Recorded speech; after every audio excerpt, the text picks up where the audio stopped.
তিনজন শ্রেষ্ঠ মানুষ, সুন্দর মানুষ, ভালো মানুষ হওয়ার পরেও জাহান্নামে যাবে। কয়জন?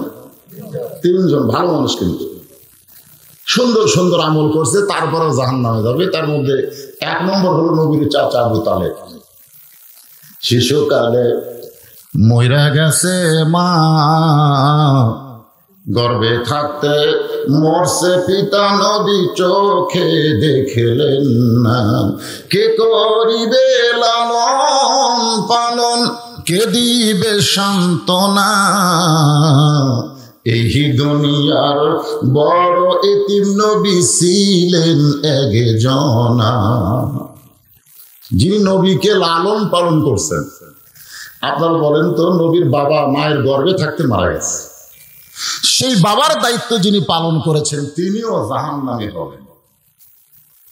এত ভালো মানুষ, কিন্তু ঈমান না থাকার কারণে কোথায় যাবে? জাহান্নামে। দুই নম্বর হলো দাতা হাতে মিতাই। দাতা হাতে মিতাই এত বড় দানবীর ছিল যে নিজের জীবন পর্যন্ত মানুষের জন্য উৎসর্গ করছে, তারপরে লোকটা জাহান্নামে যাবে, ঈমান নাই। ধরে কোন কি নেই? আর একটা হলো বাদশাহ নওশেরওয়ান, ন্যায়পরায়ণ বাদশাহ, যতদিন রাজত্ব করেছেন কোনোদিন ঘুমায়নি, সারা রাত মানুষের দুঃখ কষ্ট নিজের চোখে দেখেছেন, মানুষকে না খাওয়ায় নিজে কোনোদিন খায়নি। এত ভালো মানুষ হওয়ার পরেও জাহান্নামে যাবে, কারণ তার ঈমান ছিল না। এখান থেকে আপনারা কি বুঝলেন? ভালো যতই কাজ করি ঈমান থাকতেই হবে। এখন আমার সামনে আমরা যারা বসে আছি, আমি সহ সবাই, আমাদের কি ঈমান আছে? সবাই জোরে বলা লাগতো। আপনারা যেভাবে টানে টেনে বলতেছেন, মনে হয় ভেজাল আছে। ভেজাল?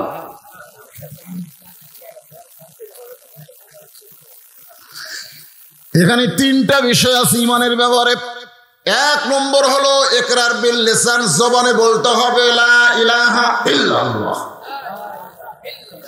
ইকরার বিল লিসান, জবানে বলতে হবে।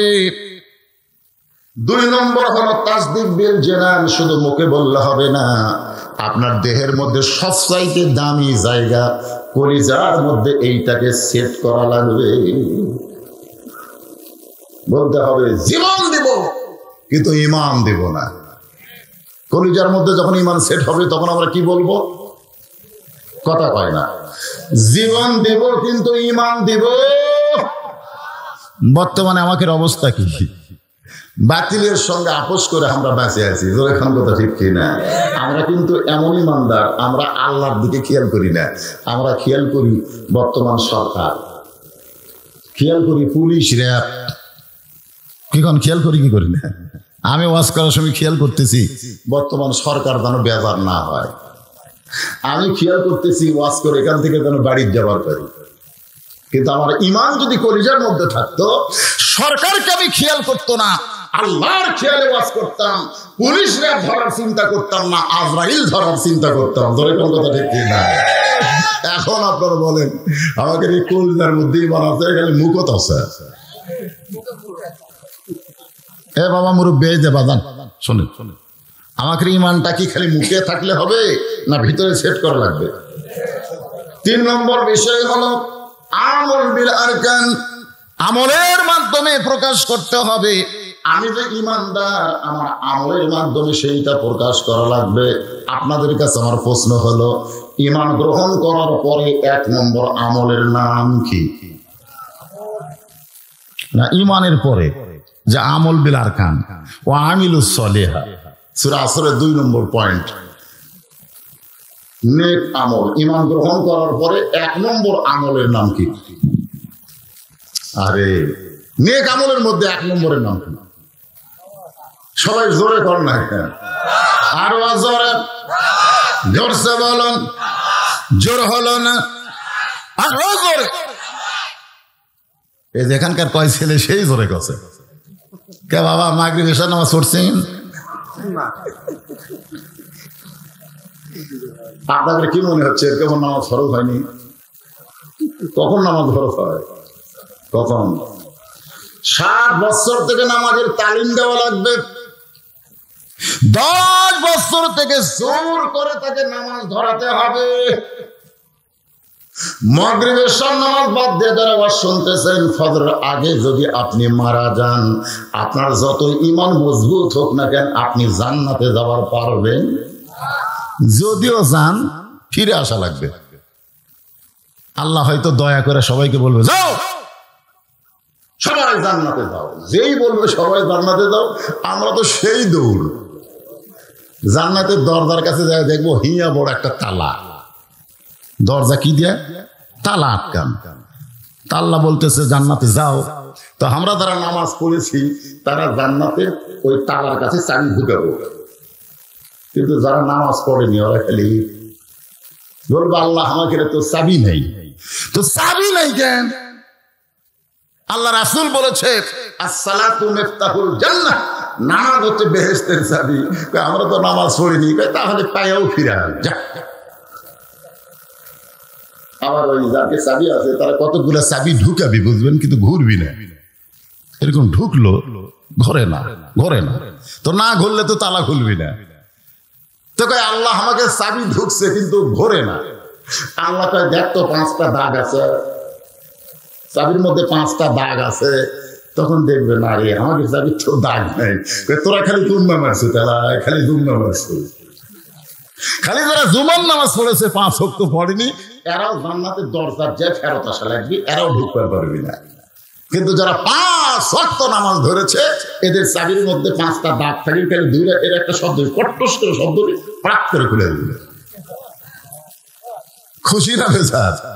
সবাই খুশি হননি, কারণ সবাই তো 5 ওয়াক্ত পড়তেছেন না, খুশি কেমনে হবেন?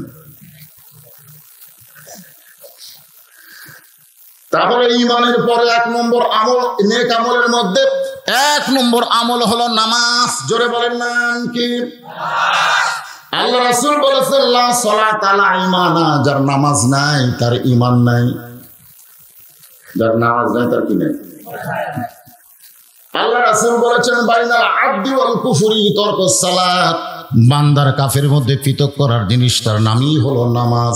যারা নামাজ আদায় করবে তারা আল্লাহর বান্দা হবে, আর যারা নামাজ পড়বে না তারা হবে কাফের।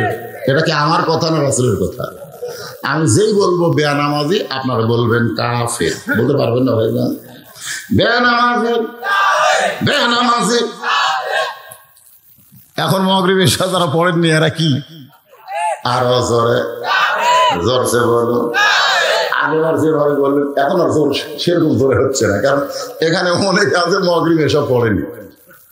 আচ্ছা মাগরিব এশা না পড়লেন, আজকে ওয়াজের পরে নেক আমলের ওয়াজ শোনার পরে, কেবল তো শুরু করলাম, শোনার পরে যদি কেউ নিয়ত করে আল্লাহ যা করছি ফজর থেকে আর নামাজ ছাড়বো না, আল্লাহ তাই তোর বাকি জীবনের নামাজ না পড়ার সমস্ত গুণ আমি আল্লাহ মাফ করে দিলাম। আল্লাহ পারে কি পারে না? তাহলে আজকের নেক আমলের ওয়াজ শোনার পরে ফজরের নামাজ থেকে যদি আমরা নামাজ শুরু করে দেই, তাহলে আল্লাহ নামাজ না পড়ার অপরাধে যত পাপ হয়েছে সমস্ত পাপ আল্লাহ মাফ করে দিবেন। কারণ আল্লাহ বলেছেন লা তাকনাতু মির রাহমাতিল্লাহ ইন্নাল্লাহা ইয়াগফিরুয যুনুবা জামিআ ইন্নাহু হুয়াল গফুরুর রাহিম। আল্লাহ যখন নবীকে 5 ওয়াক্ত নামাজ দিচ্ছেন, এই দুনিয়ার কোন জায়গায় কিন্তু আল্লাহ নবীর নামাজ দেয়নি, নামাজ দিচ্ছে আল্লাহর বাড়িতে। সুবহানাল্লাহ। মানিস তাওয়া আলাল আরশ, আল্লাহ যে আরশে আছে সে আরশের ঘরের মধ্যে আল্লাহ নবীকে 5 ওয়াক্ত নামাজ দিলেন। প্রথম নামাজ হচ্ছে ফজরের নামাজ।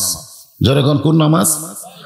5 ওয়াক্ত নামাজের মধ্যে আমরা শুরু করি ফজর দিয়া। যেরকম কি দিয়া? ফজর অবশ্য আযানে 2টা শব্দ বলা হয়, একই শব্দ 2বার বেশি বলা হয়। শব্দ কি আপনারা জানেন? আসসালাতু খায়রুম মিনান নাওম। এই শব্দ শোনার সঙ্গে সঙ্গে পৌষ মাঘ মাসে ল্যাপ তোষকের মহব্বত বেশি না নামাজের মহব্বত বেশি? এটা আপনাদের কাছে। অনেক যুবক আছে এই আজানের আগে আসলে 3.5 হাত, যে আজান শুরু হয় ওই 2.5 হাত। কয় হাত? 2.5 হাত। আড়াই হাত মানে কেন? ওই যে ল্যাপের তলে কম্বলের তলে আছে, আদান শুনবে না, আদান ওর কাছে খারাপ লাগে, কানের মধ্যে ঢুকতেছে, এই জন্য কম্বল মাথার উপর তুলে দেয়। যে কম্বল মাথার উপর তুলে দিয়েছে পাও বার হচ্ছে, পাও কি করবে? পাও টেনে বুকের মধ্যে জুড়ে থই। আপনি বাড়া থেকে দেখবেন মনে হয় চাউলের বস্তা ঠেকা থচ্ছে, কিরে মাথাও নাই পাও নাই, গেল কোথায়?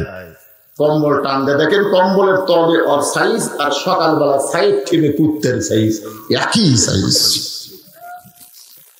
আমি এক ওয়াজে বলছিলাম যে ফজরের নামাজ কাজা করে ল্যাপের মধ্যে শুয়ে থাকে যারা, এরা কুত্তে। যেই কইছি ভাই মাত্রই 4-5টা কুত্তে দৌড়াচ্ছে। কুটি যারা ছিল এরা এসে খালি এই সামিনা সাইডে হু হু করা শুরু করলো। আমি কইলাম কেরি কুত্তা খেপলো কে? আমি তখন বুঝলাম সুম্মা রদাত নাহু আসফালা সাফিলিন। এই ফজরের নামাজ কাজা করে ল্যাপের মধ্যে যারা কুত্তের মতন শুয়ে থাকে, এই কথাটা বলাতে কুত্তা রাগ করছে, কারণ এরা কুত্তা না, কুত্তার চাইতো জঘন্য। যেই বলছি সুম্মা রদাত নাহু আসফালা সাফিলিন, এরা কুকুরের চাইতো জঘন্য, সাথে সাথে কুত্তে সরে গেছে। কারণ কুত্তা লোক মাতিছে, হুজুর আমরা কুত্তা হতে পারি কিন্তু বেনামাজের মতো আমরা খারাপ না। তাহলে কি বুঝলেন? কুত্তার সাথে এদেরকে তুলনা দেওয়া যাবে না, এরা কুকুরের চাইতেও জঘন্য। তুমি রাত 1টার সময় ব্রাজিলের খেলা দেখতে পারো, আর্জেন্টিনার খেলা দেখতে পারো, আর আদান শোনার মধ্যে তুমি ল্যাপের মধ্যে কুকুর হও। এই যুবক, আল্লাহ তোমাকে ছাড়বে না। মেসি কিভাবে গোল করলো, কোন কর্নার থেকে গোল করলো, কিভাবে গোলের বল তৈরি করে দিল, তুমি সকালের 4টায় বয়ান করো। কয়টার সময় খেলা হয়েছে? এই কয়টার সময় খেলা হয়েছে? রাত 1টার সময় তুমি সব দেখলে, আর আজান শুনে যখন ফজর আজান দেয় তোমার কমপ্লিট ঘুম হয়ে গেছে। আর ঘুম পারলে তোমার মধ্যে ব্যারাম ঢুকবে, রোগ ঢুকবে। এই জন্য আল্লাহ তোমাকে চেতন করতেছে, কারণ অলিয়ালিল ফজর, ফজরের নিঃশ্বাসটা তোমার দেহের জন্য বড় উপকারী। জোরে কারণ সুবহানাল্লাহ। এই ফজরের 2 রাকাত ফরজ নামাজ আল্লাহ যখন নবীরে দিচ্ছেন, নবী বলতেছে আল্লাহ রাতের ঘুমকে আরামের ঘুমকে হারাম করে দিয়া, এত সুন্দর ঘুমকে বাদ দিয়া আমার উম্মতেরা ফজরের 2 রাকাত নামাজ যদি আদায় করে, আপনি কতটুকু খুশি হবেন? এই 3টা কে রে? এই পিচ্ছেরা কি রে? আপনারা কিছুই কর না কেন? কিছুই কর না কেন? এত রাত্রে ছেড়ে দেন কেন? এত রাত্রে একটা গরু মুরগি যদি ছেড়ে দেয় কেউ, পাবি পাবি? আপনার কিন্তু এত রাত্রে কেউ গরু মুরগি ছেড়ে দিবি? আপনাকে এমন বোকা কে আছে যে এই রাত্রে গরু ছেড়ে দিবি, মুরগি ছেড়ে দিবি, হাঁস ছেড়ে দিবি? কখন দেয়? সকালে দেয়। এত রাত্রে যে ছোট ছোট 3টা বাচ্চাকে আপনারা ছেড়ে দিচ্ছেন,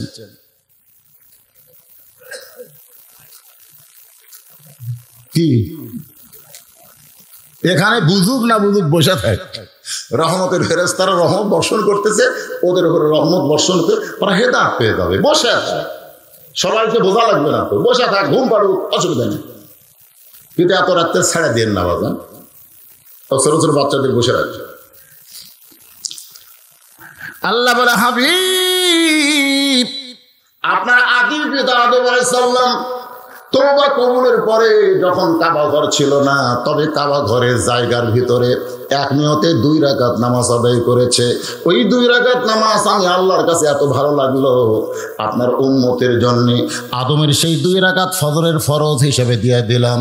আপনার উম্মতেরা ফজরের 2 রাকাত ফরজ নামাজ যখন জামাতের সঙ্গে আদায় করবে, আদম নবীর সম পরিমাণ সওয়াব আমি আল্লাহ দিয়ে দিব। ফজরের 2 রাকাত ফরজ আদায় করলে আদম নবীর সম পরিমাণ। আদম নবীর নামাজ বুঝেন? তওবা যখন কবুল হয়েছে তখন কাবা ঘর ছিল না, কাবা ঘরের জায়গার ভিতরে, বর্তমানে যেখানে কাবা আছে ওই কাবা ঘরের জায়গার মধ্যে আদম নবী 2 রাকাত নামাজ আদায় করছে। সাহাবারা জিজ্ঞেস করলেন, হুজুর তখন তো কাবা ঘর ছিল না, আদম নবী যে কাবা ঘরের জায়গায় 2 রাকাত নামাজ আদায় করলো, কোন দিক হয়ে? কারণ আমরা যখন নামাজ পড়ি কোন একটা দিক হয়ে পড়ি, ধরে কোন ঠিক কিনা? আপনাদের মসজিদ বানাচ্ছেন কোন দিকে? পশ্চিম দিক। পশ্চিম দিক হলো কাবা। আল্লাহ রহমতে আপনাদের দোয়া, আমি কাবা ঘর কয়েকবার দেখছি। কাবা ঘরের দরজা কিন্তু মাত্র একটা দরজা। কয় দরজা? এক দরজা। হওয়া লাগতো 4টা দরজা। মানে চারিদিকের মানুষ কাবার দিকে মুখ করে নামাজ পড়ে, তাহলে প্রত্যেক দিকে একটা করে দরজা হওয়া দরকার ছিল না? কিন্তু না, আল্লাহ দরজা রাখছে একটা। আর সেই দরজাটাই আল্লাহ বাংলাদেশের দিকে রাখছে। জোরে করে সুবহানাল্লাহ। আমি ওখানে গিয়ে মিনিট 10 কাঁদছি, আমাদের দেশের দিকে দরজা দেখতে। আমরা কি দেশের মানুষ রে, আল্লাহর ঘরটাও বাংলাদেশের কাবার ঘর, কাবা ঘরের দরজাটা বাংলাদেশের দিকে রাখছে। এই জন্য গোটা পৃথিবীর ভিতরে বাংলাদেশের মুসলমান নামাজ কম পড়ুক, কিন্তু এদের নামাজের সাইজ ভালো। বহু দেশের মুসলমানকে নামাজ পড়া আমি দেখছি হাত বাঁধার পরে 2 হাত দেন কি করতেছে তা ঠিক নেই। আমাকে বাংলাদেশের লোকেরা একবার হাত বাঁধে ভাই, যতক্ষণ নামাজ শেষ না হবে ততক্ষণ এই আল্লাহর নিয়মগুলো, সে হুকুমগুলো সে তরক করে না। ধরে ঠিক কিনা? আমি দেখছি সুদানের এক লোক, আমি নামাজের শেষবার দিছি, আমার শেষবার উপর দিয়ে পাওয়া মারছে ঘাড়ের উপর। আমি তো কে রে, মানুষ না ভাই। আমাদের বাংলাদেশের কোন মুসলমান যদি নামাজ পড়ে, যতক্ষণ নামাজ শেষ না হবে ততক্ষণ আর সামনে দিয়ে কেউ যাবি না। ধরে ঠিক কিনা? কারণ কি জানেন? আমাদের দিকে আল্লাহর কাবা ঘরের দরজা। আমরা যদি একটু নিয়ম মতো নামাজ পড়ি, তাহলে আমাদের নামাজ শুধু কাবার দিকে হবে না, কাবা বরাবর বাইতুল মামুর, বাইতুল মামুর বরাবর আল্লাহর আরশ। আল্লাহ রাসূল বলেছেন, আনতাবুদুল্লাহ কাআন্নাকা তারাহু ফাইন লাম তাকুন তারাহু ফাইন্নাহু ইয়ারাকা। যখন এক জগ পানির মধ্যে এক মুষ্টি চিনি ঘন্টন মারলে, ওই পানির মধ্যে চিনি যেমন বিলীন হইয়া যায়, শত চেষ্টা করলেও যেমন পানি থেকে চিনির আলাদা করা যায় না, বাংলার মুসলমান যখন নামাজে দাঁড়ায়, ওই মুসলমান আল্লাহর মহব্বতে নিজের অস্তিত্ব বিলীন করে দেয়। গোটা দুনিয়া ছাড়তে বললে ছাড়বে, কিন্তু এদের জীবন থেকে একটা ওয়াক্ত নামাজ এরা কোনোদিন ছাড়বে না। যারা নামাজ ধরছে আমি তাদের কথা বলতেছি। আপনারা যারা 5 ওয়াক্ত নামাজ পড়েন, একদিন এশার নামাজ না পড়ে আপনি ঘুমাবেন। আপনি কত বড় বাপের বেটা, চেষ্টা করে দেখেন তো ঘুম ধরবে? এই নামাজের কথা কন না কেন? একদিন খালি এসা না পড়ে আপনি ঘুম আসবেন, দেখি আপনাকে ঘুম ধরবেই না। যতক্ষণ পর্যন্ত এসা আদায় না করবেন, আপনি যে এসা আদায় করলেন, আপনার চোখে আল্লাহ ঘুম দিল, আপনি বুঝতে পারলেন আপনি জান্নাতি। আপনার নামাজকে আল্লাহ কবুল করেছে, যার কারণে আপনি সব ছাড়তে পারবেন, কিন্তু নামাজ ছাড়তে পারতেছেন না। ফজরের 2 রাকাত ফরজ নামাজ আদায় করলে আদম নবীর সমপরিমাণ সওয়াব যখন আল্লাহ দিবার চাই, নবী বলতেছে, আল্লাহ যোহরের 4 রাকাত ফরজ নামাজ আদায় করলে আপনি কেমন খুশি হবেন আমি জানতে চাই। আল্লাহ বলে, হাবিব, আপনার যে জাতির পিতা, পবিত্র কোরআন শরীফে আল্লাহ একজন নবীকে আমাদের জাতির পিতা বানায় দিয়েছে, আপনারা বলেন তো সেই নবীর নাম কি? এটা আমার কথা না, আল্লাহর কথা। মিল্লাত আবিকুম ইব্রাহিম ওয়া সাম্মাকুমুল মুসলিমিন। সুবহানাল্লাহ। একই বিষয়ে পিতা বেশি হওয়া ভালো না। প্রত্যেকটা বিষয় আছে না, আদি পিতা হিসাবে পিতা একজন, নাম কি? আদি পিতা। হ্যাঁ, একই পিতা। আপনি যদি কোন আদি পিতা 2টা, তা চলবে না। আদি পিতা হিসেবে কয়জন? নাম কি? আদম আলাইহিস সালাম। জাতির পিতা হিসেবে কয়জন? একজন, নাম কি? ইব্রাহিম আলাইহিস সালাম। জন্ম দেওয়া পিতা হিসেবে কয়জন? একজন। এখন আপনাদের পিতা আপনারা ছিলেন। কেউ যদি বলে আমার 2 বাপে জন্ম দিছে, বুঝবেন ওর জন্মে ভেজাল আছে। কেউ যদি বলে আমার জাতির পিতা 2টা, বুঝবেন ওর জাতির মধ্যেও ভেজাল আছে। এই জন্য একই বিষয়ে একজনকে ছাড়া 2 জন পিতা মানা যাবে না। জোরে কর না কেন? চরকের উপরে বসে আছে, আজম আসি ঘরে কাঁদতেছে। জাতির পিতা ইব্রাহিম ছোট বাচ্চার মতন ফোফায় ফোফায় কাঁদতেছে। ফেরেশতা জিবরাইল বলে, ওগো ইব্রাহিম, আপনি কাঁদবেন না। যদি আপনি চান, আল্লাহ আমাকে 600 পাকা দিয়েছে, একটা পাকার বাতাস দিব, আগুনের চুলা নিভে যাবে। আমাদের জাতির পিতা বলে, জিবরাইল আমি কান্দি ওই আগুনের চুলার জন্য না, আগুনে পড়ার জন্য না, আমি কাঁদতেছি কারণ সন্তান যখন বিপদে পড়ে তখন বাবার কাছে সহযোগিতা চায়, কিন্তু আমি এমন একজন বাবার সন্তান, আমি বাবার কাছে সহযোগিতা চাইতে পারলাম না, বরং বাবাই আমাকে আগুনে ফেলে দেওয়ার জন্য রশি টানতিছে। আমি এমন একটা বাবার সন্তান। কি বাবা রে, সন্তান বিপদে বলল, আব্বা আব্বা বাবা আমি বিপদে পড়ছি, আব্বা বাপের কাছে সহযোগিতা চাই। আর আমার বাপ কেমন বাপ, আমার রশি টানতেছে আগুনে ফেলে দেওয়ার জন্য। আপনারা বলেন তো, ইব্রাহিম নবীর বাপ ভালো বাপ না খারাপ বাপ? খারাপ বাপ। এখনকার বাপ কেমন? এখন যারা বাপ ভালো বাপ।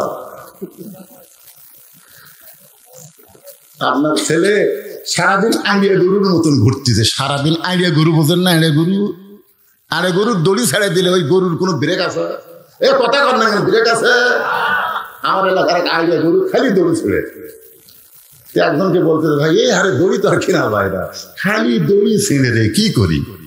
তো বলতেছে, এক যদি তুই দড়ি ছেঁড়া থেকে বাঁচাবার চাস তাহলে লাকলি দে, এই লাকের মধ্যে করে একটা চিকন লাইলনের দড়ি দিয়ে এটি ব্যাংকে তারই সাথে দড়ি বান, আর ফিরে পারবি না। এই লাকলি আটা মারে কিন্তু সেই চাঁড় ফলে আর ঠান দেয় না। আমাদের আইডিয়ার মতন যারা ঘুরতেছে এরকে লাকলি হলে একটা বিয়ে দেওয়া লাগবে। যেরকম কি দেওয়া লাগবে? একটা বিয়ে দেন, শালাকের ঘোড়া বন্ধ হয়ে যাবে। যেরকম কথা ঠিক করে এতই ঘোড়া ঘুরতেছে রে।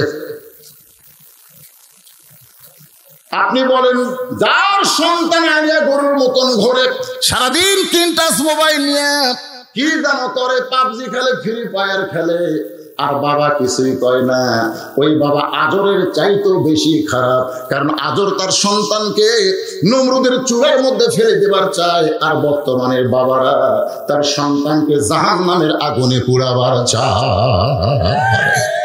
আল্লাহ কোরআনে বলেছেন, কু আনফুসাকুম ওয়া আহলিকুম নারা, জাহান্নামের আগুন থেকে যদি বাঁচতে চাও বাবা, তুমি একলা বাঁচতে হবে না, তোমার হাল পরিবার সন্তানদেরকে নিয়ে বাঁচতে হবে। জোরে কোন ঠিক? আপনার 17 বছরের একটা মেয়ে আছে, 18 বছরে বিয়ে দিবেন। বাংলাদেশ সরকার নিয়ম করছে, মেয়েদের হওয়া লাগবে 18, ছেলেদের হওয়া লাগবে কত? কথা কয় না, 21। আচ্ছা 21 22 যাই হোক, মেয়েদের কত? এই ব্যাপারে তো আপনার সন্দেহ আছে। তাহলে 18 বছর আপনি বিয়ে দেবেন, 17 বছর বয়সে আপনার মেয়েটা গোটা পাড়া ঘুরতেছে, সাইজা গুইজা ঘুরতেছে, হাই হিল করে কিলকিল করতেছে। আপনি বাবা হিসেবে আপনার দায়িত্ব কি? কি দায়িত্ব? আল্লাহ নবী ঘরের মধ্যে ঢুইকা দেখে 9 বছরের ফাতেমা হাতের মধ্যে চুরি দিয়ে মুসকি মুসকি হাসতেছে। নবী বাবা হিসেবে দায়িত্ব কি? ছেলে মেয়ের হাতে, মাত্র 9 বছরের মেয়ে ফাতেমা হাতের মধ্যে চুরি দিয়ে মুসকি মুসকি হাসতেছে। নবী ঘরের মধ্যে না ঢুকে বারান্দায় থাকলেন। ফাতেমা চমকে গেল যে বাবা ঘরের মধ্যে ঢুকতে চায়, কিন্তু ঘরে না ঢুকে কেন ঢুকলো না? বারান্দায় গিয়ে দেখে নবীর চোখে দর দর করে পানি পড়তেছে। ফাতেমা বলে, বাবা কি দুঃখ আপনার মনে, এমন করে কেন কাঁদতেছেন? রাসূল বললেন, ফাতেমা যে দুনিয়াতে সাজবে মা, আল্লাহ তার আখিরাতের সাজ কমায়া দিবে। নবী শুধু এইটুকু বললেন, যে দুনিয়াতে সাজবে মা, আল্লাহ তার আখিরাতের সাজ কমায়া দিবে। সঙ্গে সঙ্গে ফাতেমা হাতের চুড়ি খুলে মাটি ফাইলা দিলেন। নবী দৌড়ে গিয়ে চুড়ি 2টা করে জামার পকেটের মধ্যে ঢুকাইলেন। ফাতেমা বলে, বাবা যে চুড়ি হাতে দেওয়ার কারণে আপনি রাগ করে ঘরে ঢুকলেন না, এখন সেই চুড়ি ফাইলা দিলাম, আপনি কেন করে জামার পকেটে ঢুকাইলেন? রাসূল বলেন, ফাতেমা তুই আমার কাছে আয়। যেই মাত্র ফাতেমা নবীর কাছে, নবী কপালে চুমো দিয়ে বললেন, মা একদিন তোর নাকে ফুল পরায় দেব, একদিন তোর কানে দুল পরায় দিব, একদিন তোর গলায় মারায় পরায় দেব। ফাতেমা বলতেছেন, কবে কবে কবে? আল্লাহ রাসূল বললেন, ফাতেমা যেদিন তোমার বিবাহ হবে। ও ফাতেমা শোনো, মেয়েরা কেবলমাত্র একটা পুরুষের জন্য সাজতে পারবে, সেই পুরুষ হলো তার স্বামী। স্বামী ছাড়া অন্য কোনো পুরুষের জন্য নারীদের সাজা জায়েজ নাই। নবী তার মেয়েকে এই তালিম দিয়েছি। ফাতেমা, তুমি মনে করো না তোমার বাবা আল্লাহর নবী বলে তুমি জান্নাতে যাবা, তোমার বাবা আল্লাহর নবী বলে তুমি জান্নাতে যাবা, তোমার স্বামী আসাদুল্লাহিল গালিব বলে তুমি জান্নাতে যাবা, তোমার সন্তান জান্নাতি যুবকদের সর্দার বলে তুমি জান্নাতে যাবা, এটা কখনোই মনে করো না। জান্নাতে যদি যাওয়ার চাও, জান্নাতের আমল করে তোমাকে জান্নাতে যেতে হবে। নবী যদি তার মেয়েকে এমন তালিম দেয়, তাহলে আমরা নবীর উম্মত হিসেবে আমাদের মেয়েদেরকে তালিম দেওয়ার দরকার আছে না নাই? কতক্ষণ আছে না নাই? আজর যখন রশিদে টান মারল, ইব্রাহিম নবী আগুনের নমরুদের আগুনের চুলার মধ্যে পড়লো, পড়ার সঙ্গে সঙ্গে আল্লাহ ঘোষণা করলেন, কুলনা ইয়া নারু কুনি বারদাও ওয়া সালামান আলা ইব্রাহিম। আগুনের চুলা শান্তির বাগান। খুশিতে ইব্রাহিম নবী এক নিয়তে 4 রাকাত নামাজ আদায় করে। আল্লাহ ডাকতে বলে, হাবিবুল্লাহ, ওই নমরুদের আগুনের চুলা শান্তির বাগান পাইয়া আপনার জাতির পিতা শুকরিয়া তার 4 রাকাত নামাজ আদায় করেছে। ওই 4 রাকাত নামাজ আমি আল্লাহর এত ভালো লাগছে, আপনার উম্মতের জন্য রেখে দিয়েছি, সেই জোহরের 4 রাকাত হিসেবে দিয়ে দিলাম। যখন জোহরের 4 রাকাত জামাতের সঙ্গে আদায় করবে, ইব্রাহিম নবীর সমপরিমাণ সওয়াব আমি আল্লাহ আমলনামায় দিয়ে দিব। সুবহানাল্লাহ। নবী বলতেছে, আল্লাহ আমার উম্মতেরা খালি দিয়ে শোনে যে ফজর বললে আদমের সমান সওয়াব, যোহর বললে ইব্রাহিম নবীর সমান সওয়াব। আমি ওয়াদা করতেছি আমার উম্মতেরা জীবন যাবে, গোটা জীবনে কোনোদিন ফজর যোহর কাজা করবে না। নবী আল্লাহর কাছে ওয়াদা করছে, আমার উম্মতেরা জীবন যাবে কিন্তু ফজর আর জোহর কোনোদিন কি করবি না, কাজা করবি না। এটা কিন্তু আমরা যারা নবীর উম্মত আর যারা কাজা করতেছি, এরা শয়তানের উম্মত। কথা বল না কেন? নবী ডাকতে বলে, আল্লাহ আসরের 4 রাকাত ফরজ আদায় করলে আপনি কেমন খুশি হবেন একটু শুনতে চাই। আল্লাহ বলেন, হাবিব, আপনার উপর যেই কিতাব আমি নাজিল করেছি, এই কিতাবের মধ্যে সবচাইতে বেশি যেই নবীকে নিয়ে আলোচনা হয়েছে, ওই নবীর নাম হলো মুসা কালিমুল্লাহ। নবীর নাম কি? হ্যাঁ, খুবই আলোচনা করছে আল্লাহ। মুসা নবী মাঝে মধ্যে তুর পর্বতে যাইতেন। কোথায় যাইতেন? তুর পর্বতে। তুর পর্বতে গেলে আল্লাহর সঙ্গে গল্প হয়। রাসূল বলেছেন, মুসা নবী তুর পর্বতে গেলে আল্লাহ যেমন খুশি হয়, আমার উম্মতেরা দৈনিক 5 বার মসজিদে আসবে, আল্লাহ এর চাইতে বেশি খুশি হবে।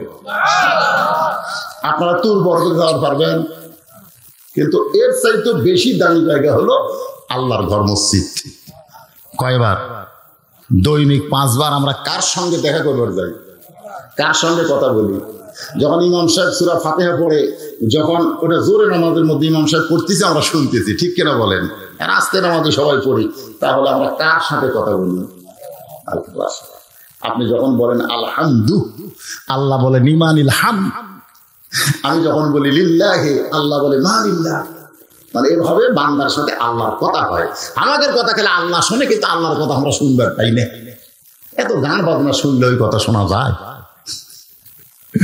আজে বাজে বউ চিল্লাই চিল্লি শুনতে শুনতে আমাদের কান কি হয়ে গেছে। এই জন্য আল্লাহ বলেছেন, খাতামাল্লাহু আলা কুলুবিহিম ওয়া আলা সামিহিম ওয়া আলা আবসারিহিম গিশাওয়া। তোমাদের অন্তরে মোহর মারার কারণে তোমরা চোখেও দেখো না, কানেও শোনো।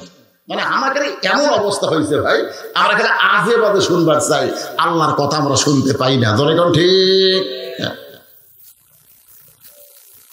একদিন মুসা নবী তুর পর্বতের কিনারায় দাঁড়ায় আছে, আসরের 4 রাকাত বলতেছে, একটু মনোযোগ দিয়ে শোনেন।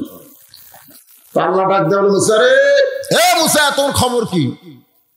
মুসা বলতেছে, আলহামদুলিল্লাহ। যেরকম আমি শুনবার চাইলাম, আপনারা কেমন আছেন, আপনারা কি করছেন? আলহামদুলিল্লাহ। তা আমি যে শুনতে চাইলাম আপনারা কেমন আছেন, তাহলে আপনাকে শোনার দরকার আছে না? আপনার যে একটা লোক বললেন না, হুজুর আপনি কেমন আছেন, মানে গত বছর আসবার পারেননি, সে আগে আছেন। বুঝতে পারছি তো, আমরা বক্তারা যদি মাহফিলে না আসি, জনগণ যা খাবে ভাই, কিন্তু কি জন্য আসতে পারি না, এটা অনেকেই চিন্তা করে না।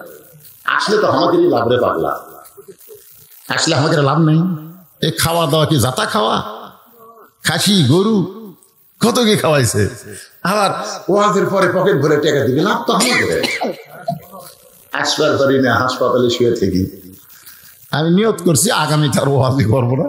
আপনাকে জোরহাত করতেছি ভাই, যার যা পাওনা আছে লিয়ে আমাকে মাফ করে দেন, কারণ শরীর একেবারে আর্ধেক হয়ে গেছে, রক্তের প্লাটিনেট কমে গেছে, যেখানে থাকা লাগবে 1.5 লাখ সেখানে মাত্র আছে 39,000।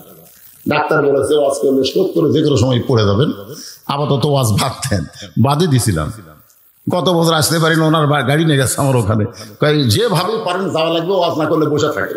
আপনারা বলেন তো আমার লাগার লোক আছে কালো মানুষ হলো হলে যে মিজানুর রহমান আজহারের মতো আমার ঢপ আছে, তাহলে না 1-1 ঘন্টা বসে থাকলো, ঢপের দিকে চাই থাকলেন, কেরে ঢপ আছে যাই খালি বসে থাকবেন, খালি বসে থাকলে মানুষ দেখবি। কিন্তু ওটা আপনাদের কথা, অসুস্থ হলে কি হবে, যাওয়া ভাই লাগবে।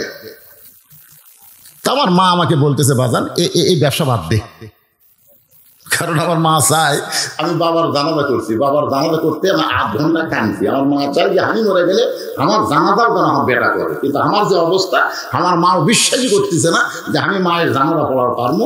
মা বলতেছে তুই মরবো আমি কাঁদবো।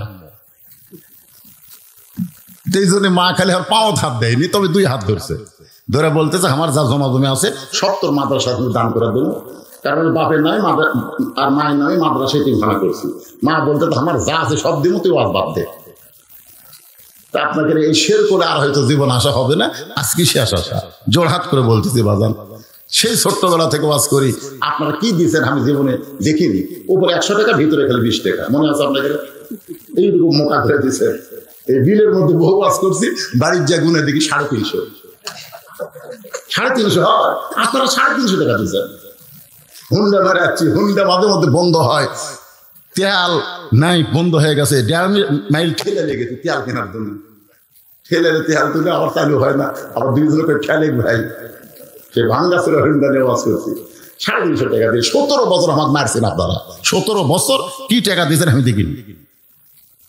আমার অ্যাক্সিডেন্ট হয়ে যখন ছেলেটাকে মারা গেল গুরুদাসপুর ওয়াজ করে, আমি চিন্তা করলাম আমিও যে কোনো সময় মরবো, মরে গেলে সব ভুলে যাবি, আমি মরে গেলেও যেন আমি জীবিত থাকি। এই জন্য মসজিদ মাদ্রাসা এতিমখানা যারা গেছেন সব টাকা, যত টাকা আপনারা দিয়েছেন সব টাকা দিয়ে 200 শতক জায়গার উপরে মসজিদ মাদ্রাসা এতিমখানা নির্মাণ করে আমি আল্লাহর কাছে ওয়াকফ করে দিচ্ছি, যে আল্লাহ সব মালিক তুমি, আমার কিছু দরকার নেই।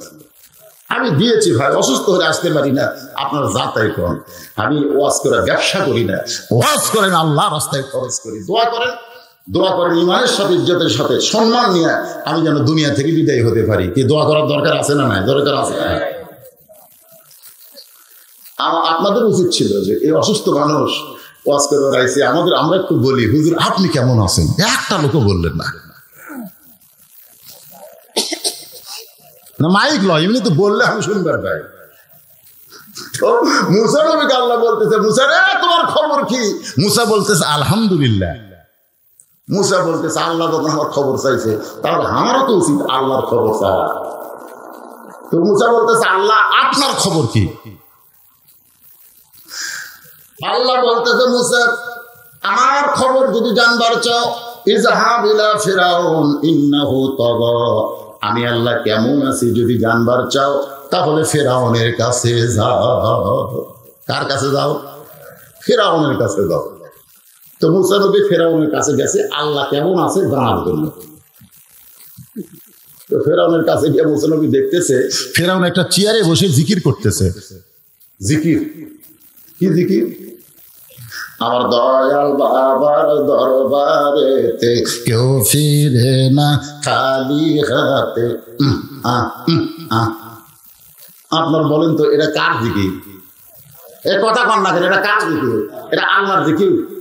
আমাদের বাংলাদেশে এরকম জাকের পেটে আছে না নাই? আল্লাহরে ধন নবীরে দিয়া, আল্লাহ আছে গায়েব হইয়া, নবীর ধন খাজা নিয়া, শুয়া আছে আজমিরে কেউ ফেরে না খালি হাতে, খাজারে তো দরবারে। আপনার নাউজুবিল্লাহ কম। তো এখন মুসা নবী যা দেখে ফেরাউন জিকির করতেছে, জিকিরটা হলো আনা রব্বুকুমুল আলা। আনা রব্বুকুমুল আলা, আমি সবচাইতে বড় আল্লাহ। আপনারাই বলেন ভাই, কিছুক্ষণ আগে তুর পর্বতে মুসা কার সাথে কথা বলছে? এখন আল্লাহর সাথে কথা কইয়া যদি কাউকে দেখে যে সবচাইতে বড় আল্লাহ, এটা শোনার পরে মুসা নবী কি ধৈর্য ধরবি না রাগ করবে? তো কিছুক্ষণ আগে আমরা কার কোরআন পড়ছি? আল্লাহর কোরআন। আল্লাহর কোরআনের মধ্যে আমরা দেখলাম, হুজুরও দেখছে, আপনারাও দেখছেন, তাবারাকাল্লাযী বিয়াদিহিল মুলক। এই কোরআনের মধ্যে আমরা দেখলাম তাবারাকাল্লাযী বিয়াদিহিল মুলক ওয়া হুয়া আলা কুল্লি শাইইন কাদির। একমাত্র রাজত্ব আল্লাহর চলবে, আল্লাহ ছাড়া কারো রাজত্ব আমরা মানি না। জোরে করে কথা ঠিক। হজ করবার যায় আপনি ঠিকই কইছেন, লব্বাইক আল্লাহুম্মা লব্বাইক লব্বাইক লা শারিকা লাকা লব্বাইক ইন্নাল হামদা ওয়ান নি'মাতা লাকা ওয়াল মুলক লা শারিকা লাক। আপনি ঠিকই কইছেন যে রাজত্বের ভিতরে, রাজনীতির ভিতরে একমাত্র আল্লাহ ছাড়া অন্য কাউকে মানি না। আমার বাংলাদেশে অন্য একটা মানুষের আপনি রাজনীতি করতেছেন, তাহলে তো ফেরাউনের মতোই। কার মতো? কথা কন না কেন? ফেরাউনের মতো। মুসা কয় এখন আল্লাহর সাথে কথা বললাম রে, আর এটি কয় আমি বড় আল্লাহ। মুসা নবী হাত চুলকাচ্ছে। কি চুলকাই? হাত চুলকাই। একটা মারবি, কারণ মুসা নবীর মারের অভ্যাস বেশি। আজরাইলকেও পর্যন্ত ছাড় দেয়নি, কথা ঠিক দিয়ে না। খালি আজরাইল কাছে ওকে মুসা নবী দান কবজ করবার চাই, মুসাকে চাই। আজরাইল দান কবজের কথা শুনে আমার ডাকে কেন? আজরাইল যে আসতেছে মুসা একেবারে ডাইরেক্ট কানেকশন কার সাথে? কথা কর না কেন? ওই মোবাইল টিপা লাগে না, এর নম্বর টিপা লাগে না, এই নম্বর টিপা ছাড়াই ডাইরেক্ট আল্লাহ আজরাইল আসতেছে আমার দান কবজ করবে, আমি কিন্তু একটা চর মারব। আল্লাহ বলতেছে আজরাইল কত বড়, তুমি কত ছোট, তোমার এই ছোট হাতের চর আজরাইল কি লাগবে? মুসা বলতেছে আল্লাহ তুমি কি মনে করছো আমি একলা মারবো? আল্লাহ তোমার সাথে কি আছে? মুসা বলতেছে বিসমিল্লাহ, বিসমিল্লাহ হয়ে মারবো, না লাগলে তুমি দুর্বল হয়ে যাবা, কারণ আমি তো একলা না, আমার সাথে বিসমিল্লাহ থাকবে। আল্লাহ কয় মুসারি বিসমিল্লাহ কয় মারছে, মুসার হাতের সাথে আল্লাহর কুদরতে হাত জোড়া দিয়ে আজরাইল লোক লাগিয়েছে। এখন আল্লাহর হাতের পাওয়ার তো বুঝতেছেন ভাই, চোখের মুনি উল্টে গেছে। মুসা যখন আঙ্গুল চুলকায়, হাত চুলকায়, আল্লাহ বলতেছেন উদু ইলা সাবিলি রাব্বিকা বিল হিকমাহ মাউইযাতিল হাসানা। আল্লাহু আকবার। মুসা রে, আমি আল্লাহ কেমন আছি জানার জন্য তোমাকে ফেরাউনের কাছে পাঠাইছি, কিন্তু ফেরাউনকে মারার জন্য নয়। যদি পারো ফেরাউনকে হিকমতের সঙ্গে দাওয়াত দাও। মুসা ডাকতে বলে রে ফেরাউন, তুমি যে জিকির করতেছ আনা রব্বুকুমুল আলা, আমি সবচাইতে বড় আল্লাহ, তুমি যে আল্লাহর দাবি করতেছ, তুমি খাও না খাওয়াও? কারণ আমি যে আল্লাহর দাওয়াত দেই সে আল্লাহ খায় না, সে আল্লাহ খাওয়ায়। আপনারা বলেন তো আমাদের আল্লাহ খায় না খাওয়ায়? আল্লাহ কোরআনে বলেছেন অমা মিন দাব্বাতিন ফিল আরদি ইল্লা আলাল্লাহি রিজকুহা। পৃথিবীতে এমন কোন বিচরণশীল প্রাণী নাই যার রিজেকের ব্যবস্থা আল্লাহ করেনি। ধরে কোন কথা ঠিক? যে এদের আকাশ দিয়ে পাখি উড়ে যাওয়ার সময় পাখি যদি পায়খানা করে মাটি পড়ে একটা গাছ হয়ে যায়, হয় কি হয় না? আপনাকে যত বন বনান্তে যত গাছ, এই গাছকে আপনারা লাগাচ্ছেন, পাখি যাওয়ার সময় পায়খানা করছে, পায়খানা করে একটা গাছ হচ্ছে। যেই দেশের পাখির পায়খানা মাটিতে পড়ার সঙ্গে গাছ হয়, সেই দেশে আর যাই হোক কোনোদিন দুর্ভিক্ষ হবে না। বলে কারণ কথা ঠিক কিনা? প্রধানমন্ত্রী বুঝবার পারতেছে না, দুর্ভিক্ষ হবে। আসলে দুর্ভিক্ষ হবে না, অন্য কিছু হবে। 23 সালে অন্য কিছু হবে। এখন কি হবে সেটা আমি বলতেছি না, আপনারা বেঁচে থাকলে দেখে পাবেন কি হবে। কিছু হবে না? হবে। আল্লাহ আমাদের নূরের একটা চোখ দিছে, সেই চোখ দিয়ে আমরা দেখতেছি কিছু একটা হবে। এখন কি হবে সেটা এখন বলতেছি না। হয় বজরুশিদ জেলে আটকা পড়বি, না হয় বাইরে থেকে হক কথা একেবারে গলা ফাটিয়ে করবি। ধরে কোন কথা ঠিক কিনা? যে কোনো একটা হবে। আজকে অতাওয়া সবিল হক অতাওয়া সবিল সবর, এই আমলের পরে আমি আপনাদের সামনে বলতেছি। আমার মায়েরা চিন্তা করতে যে হুজুর শুধু পুরুষের সামনে ওয়াজ করতেছেন, আমরা কি পুরুষের চাইতে বেশি আইছি? আমাদের কথা কি আপনার মনে নাই? আমি সেই মা বোনদেরকে চুপ করে রাখছি, তারা কিন্তু চুপ হয়ে গেছে। এই মা বোনদের জন্য একটু সামান্য সময় ওয়াজ করবো। ওয়া আমিলুস সালিহা, মায়েদের নেক আমল কি 4-5 মিনিট। আপনারা কি বিরক্ত হবেন? আমার মায়েরা যারা পর্দার অন্তর আছেন শোনেন, মেয়েদের সম্পর্কে আল্লাহ বলেছেন অকরনা ফি বুয়ুতিকুন্না ওয়ালা তাবাররাজনা তাবাররুজাল জাহিলিয়াতিল উলা। কতগুলো মেয়ে মানুষ বুঝলেন? এই শোনেন, আমাদের মাগুলা যদি ভালো হয়, বউগুলা যদি ভালো হয়, লাভ কার? আমাদের লাভ। কতগুলো মেয়ে মানুষ মা ফাতেমার সঙ্গে দেখা করবে, কতগুলো মেয়ে মানুষ দেখা করবে মা ফাতেমার সাথে। তো মা ফাতেমার বাড়িতে এসে দরজা বন্ধ, মেয়েগুলো সব দরজার কাছে দাঁড়ায় আছে। মেয়েরা চিন্তা করতেছে ফাতেমার সাথে দেখা করতে আসলাম, দরজা বন্ধ, এখন কি করা যায়? ইতিমধ্যে দেখে ছোট্ট একটা বাচ্চা দৌড়াদৌড়ি করতেছে। মেয়েদের মধ্যে একজন ডাক দিল, বাবু, ও বাবু। বলার সঙ্গে সঙ্গে দৌড়াইছে, তোমার নাম কি? বলে আমার নাম হলো হোসাইন ইবনে আলী। মেয়েরা চুরি করছে, কি রে হোসাইন ইবনে আলী, তাহলে এটাই তো ফাতেমার বেটা। তো বলতেছে, বাবা আমরা তোমার মায়ের সাথে একটু দেখা করব, তোমার মাও তো বাড়ির দরজা বন্ধ করে রাখছে, তুমি একটু কষ্ট করে তোমার মায়ের কাছে যাও, যে তোমার মার কাছ থেকে অনুমতি নিয়ে আমাদের একটু দেখা করার ব্যবস্থা করো। সঙ্গে সঙ্গে হোসাইন খেলাধুলা বাদ দিয়ে মায়ের সঙ্গে মেয়েদের দেখা করার জন্য বাড়ির মধ্যে ঢুকছে। যে বাড়ির মধ্যে ঢুকছে, ঢোকার এই রাস্তায় হযরত আলী আল্লাহর কোরআন শরীফ পড়তেছে। সুবহানাল্লাহ বলে। হযরত আলী কি পড়তেছে?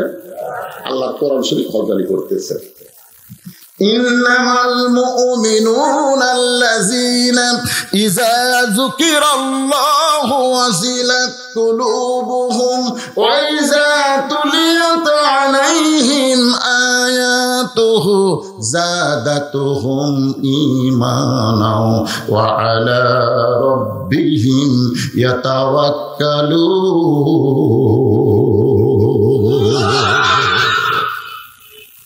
হযরত আলী আল্লাহর কোরআন শরীফ পড়তেছে, ইতিমধ্যে হোসাইন ঢুকতেছে। সঙ্গে সঙ্গে হযরত আলী কোরআন শরীফ পড়া বাদ দেয়। হোসাইন যেই করেছে হোসাইন, হোসেন ব্রেক করে বাইরে খেলাধুলা করতেছিলি, বাপের বাচ্চা খেলাধুলা বাদ দিয়ে তুই দৌড় মারিস কোথায়? হোসেন বলতেছে, আব্বু কতগুলো মেয়ে মানুষ দরজার দাঁড়িয়ে আছে, আমার মায়ের সঙ্গে দেখা করবে, আমি একটু ঢুকতেছি মায়ের ঘরে অনুমতি নেওয়ার জন্য। আলী বলতেছে, পাগলা তোর বয়স কত? হোসেনকে বলতেছে, তোর বয়স কত? বলে, আমার বয়স কত আপনি ভালো জানেন।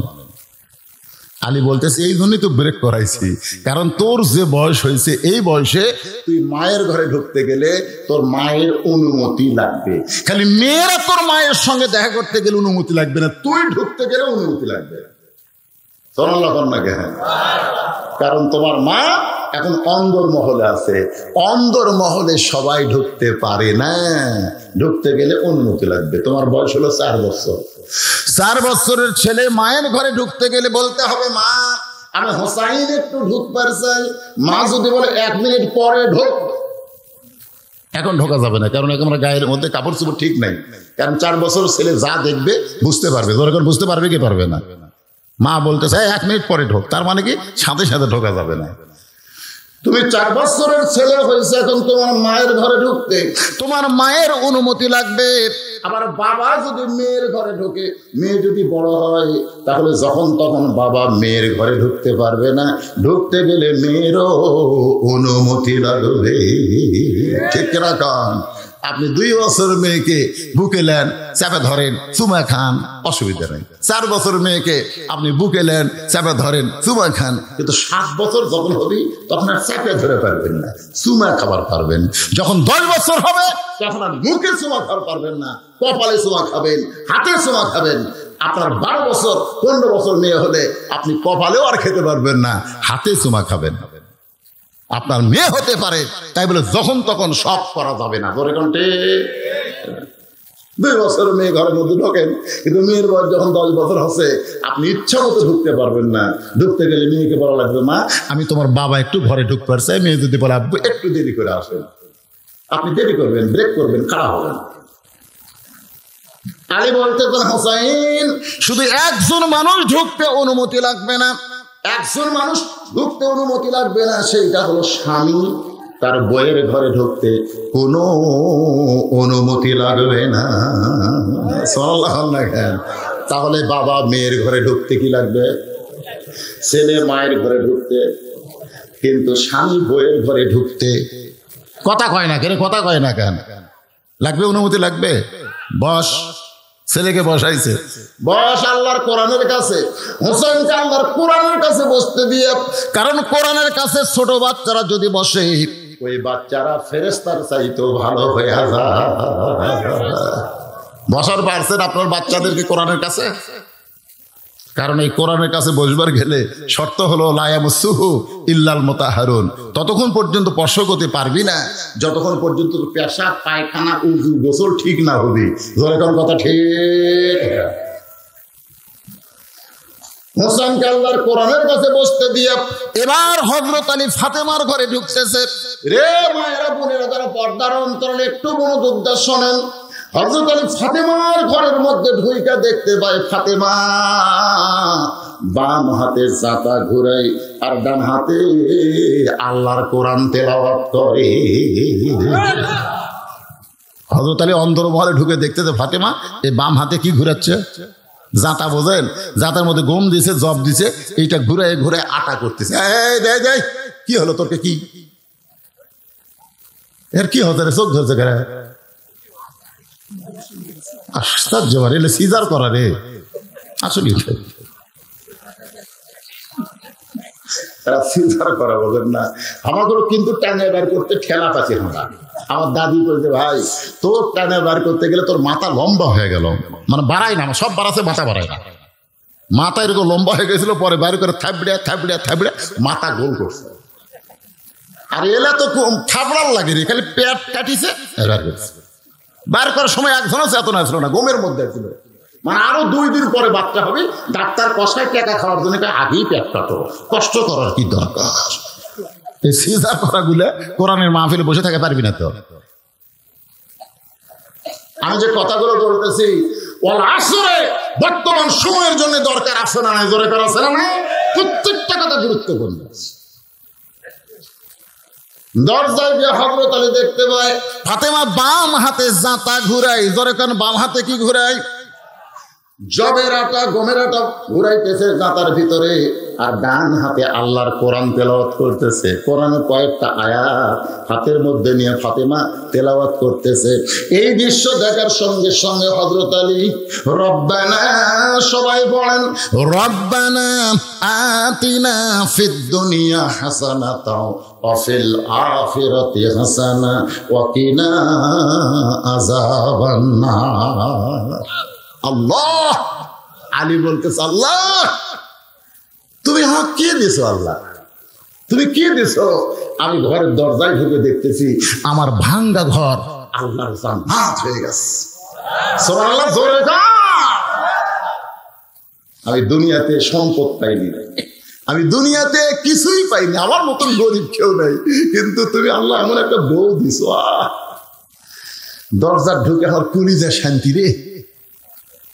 আর আল্লাহ আমাকে একটা বউ দিছে রে, দরজা ঢুকলে কলিজাতে আগুন ধরিছে রে। স্টার জলসা জি বাংলা দেখতেছে, আমার বউ স্টার জলসা জি বাংলা দেখার কারণে হিন্দুদের পূজার মধ্যে লোলো লোলো করে বাঁচতেছে। তোর কথা ঠিক কিনা? দরজা ঢুকলে কেমন হয়? আলী বলতেছে আল্লাহ আমার ঘরে সম্পদ নাই, কিন্তু আমার ঘরে এমন একটা বউ আছে যেই বউটা হলো জান্নাত। এক হাতে জাতা ঘুরাই, এক হাতে আল্লাহ তোমার কোরআন তেলাওয়াত করে। সঙ্গে সঙ্গে ফাতেমা চমকে উঠছে, কারণ স্বামী যখন কোরআনের আয়াত তেলাওয়াত করছে ফাতেমা চমকে ওঠে। জাতা ঘুরান বাদ, কোরআন তেলাওয়াত বাদ। সঙ্গে সঙ্গে জাতা ঘুরানো বাদ, কোরআন তেলাওয়াত বাদ। দুইটা বাদ দিয়ে স্বামীর সামনে এসে বলতেছে, আপনি তো কোরআন শরীফ পড়তেছেন, কোরআন শরীফ পড়তে পড়তে বইয়ের কথা মনে হচ্ছে, আপনি হঠাৎ কেন ঘরের দরজায়? আলী বলতেছে, আমি কেন দরজায় সেটা পরের কথা, তুমি যাতা ঘুরান বাদ দিলে, কোরআন তেলাওয়াত বাদ দিলে কেন? ফাতেমা বলে, স্বামী আপনি জানেন, স্বামী যখন বইয়ের কাছে আসবে তখন বইয়ের জন্য সমস্ত কাম হারাম, একটাই মাত্র কাজ স্বামীর কাছে খারাপ হওয়া। ধরে কেন? সুবহানাল্লাহ। আলী বলতেছেন, ঠিক আছে আমি ঘরের দরজা আসলাম, তুমি যাতা ঘুরান বাদ দিলে, দুনিয়া বাদ দিলে, কিন্তু আল্লাহর কোরআন তেলাওয়াত বাদ দিলে কেন? ফাতেমা বলতেছে, কোরআন তেলাওয়াত করা হলো নফল, আর স্বামীর কাছে দাঁড়ানো হলো ফরজ। সুবহানাল্লাহ কোন না কেন? এই মায়েরা শোনেন শোনেন। ফাতেমা বলতেছে, আল্লাহর নবী বলেছেন, আল্লাহর পরে কাউকে যদি সিজদা দেওয়ার হুকুম থাকতো তাহলে প্রত্যেকটা বউকে বলতাম স্বামীর পায়ে সিজদা করো। এই কথার দ্বারা নবী বুঝাইলেন আল্লাহ ছাড়া কাউকে সিজদা দেওয়া যাবে না, কিন্তু আল্লাহর কাছে বউদের কাছে সবচাইতে দামি এই মানুষটাই হইল তার স্বামী। আপনি যখন ঘরে ডাকছেন তখন আমার এই কোরআন তেলাওয়াত লাগবে না, নফল কোনো ইবাদত লাগবে না। রাসূল বলেছেন স্বামীর অনুমতি ছাড়া বউদের নফল ইবাদত করা যাবে না। যদি স্বামী দেখে বউ নফল নামাজ পড়তেছে, যদি স্বামী বলে বিবি সঙ্গে সঙ্গে নামাজ বাদ দেওয়া লাগবে, জি কি বলেন, এই যে নামাজ পড়তেছে নামাজের মধ্যেই কথা বলা লাগবে। যদি নফল হয়, শুধু ফরজ নামাজ যদি বউ আদায় করে স্বামী ডাকলে কথা বলা যাবে না যতক্ষণ সালাম না ফিরাবে। আমার কথা কি বুঝতে পারলেন? স্বামীর হুকুম ছাড়া বউ কোনো নফল রোজা রাখা যাবে না। যদি কোনদিন স্বামী বলে রাতে ঠান্ডা লাগে গো, আসো দুপুর বেলা গোসলের আগে একটু, বউ বলতেছে নাউজুবিল্লাহ কি কোন, আমি রোজা আছি। আল্লাহ কয় তোর রোজা পানি ছেড়ে দে, তোর স্বামী ডাকছে তুই রোজার বাহানা দিয়ে স্বামীর কাছে যাসনি, এই রোজা আমি আল্লাহ কবুল করব না। স্বামীর গুরুত্ব দেন না, স্বামী ডাকলে কথা কয় না, রহিমা কথা কয় না, ও রহিমা কথা কয় না। 3 বার যখন ডাকছে রহিমা কি এত ডাকেন কেন, আমার কাজ না, তোর কি কাজ? স্বামী ডাকলে সব কাজ লাগতি মার, একটা কাজ স্বামীর কাছে খারাপ হওয়া। জোরে কোন সুবহানাল্লাহ। ফাতেমা বলে, স্বামী গো আপনি যখন ঘরের মধ্যে ঢুকছেন আমার একমাত্র কাজ হলো আপনাকে খুশি করা, বলেন কি করতে? বলে ফাতেমা আমি ঢুকতে চাইনি, ঢুকতে চাইছিল তোমার ছেলে হোসাইন, কিন্তু হোসাইনকে থামায় দিয়ে আমি ঢুকছি। কতগুলো মেয়ে মানুষ দরজায় দাঁড়িয়ে আছে, ওই মেয়ে মানুষগুলো তোমার সঙ্গে দেখা করতে চায়, তুমি ফাতেমা যদি অনুমতি দাও তাহলে মেয়েদের জন্য দরজা খোলা হবে। ফাতেমা বলে, স্বামী গো আমার কোনো আপত্তি নাই, মেয়েরা যদি আমার সঙ্গে দেখা করতে চায় তাহলে আপনাকে কষ্ট করে পর্দার ব্যবস্থা করা লাগবে। মেয়েরা যদি আমার সঙ্গে দেখা করতে চায় আপনাকে কষ্ট করে পর্দার ব্যবস্থা করা লাগবে, কারণ পর্দার ব্যবস্থা করা এটা নারীদের দায়িত্ব না পুরুষের দায়িত্ব? জবান খুলে একটু কথা বলেন। আপনার বউ যদি বেপর্দা হয়ে ঘরে, বইয়ের কোনো দোষ নাই, সব দোষ আপনার। আপনি মনে করছেন হুজুর আমার বইয়ের পর্দার ওয়াজ আপনি করেন, আমার ওয়াজ দিয়ে আপনার বউ পর্দা করবি না ভাই। ফাতেমা বলতে, স্বামী গো আপনাকে কষ্ট করে পর্দার ব্যবস্থা করা লাগবে। আলী বলতেছে, রে ফাতেমা মেয়েরা মেয়ের সঙ্গে দেখা করবে, এখানে আবার পর্দার কি করা লাগবে? ফাতেমা বলে, স্বামী আপনি জ্ঞানের মাস্টার হওয়ার পারেন, জ্ঞানের রাজা হবার পারেন, কিন্তু পর্দা বিষয়ে আমার চাইতে আপনি কম জানেন। সুবহানাল্লাহ না কেন? ফাতেমা স্বামীকে বলতেছে যে স্বামী সম্পর্কে রাসূল বলেছেন আনা মাদিনাতুল ইলমে আলী বাবুহা, আমি হচ্ছে ইলমের শহর, আলী হচ্ছে তার দরওয়াজা। আর সে আলীকে বলতেছে আপনি জ্ঞানের রাজা হতে পারেন, কিন্তু পর্দা বিষয়ে আমার চাইতে আপনি কম জানেন। আপনারা বলেন তো, বউ যদি স্বামীকে বলে কম জানেন তখন স্বামীর মন খুশি হয় না বেজার হয়?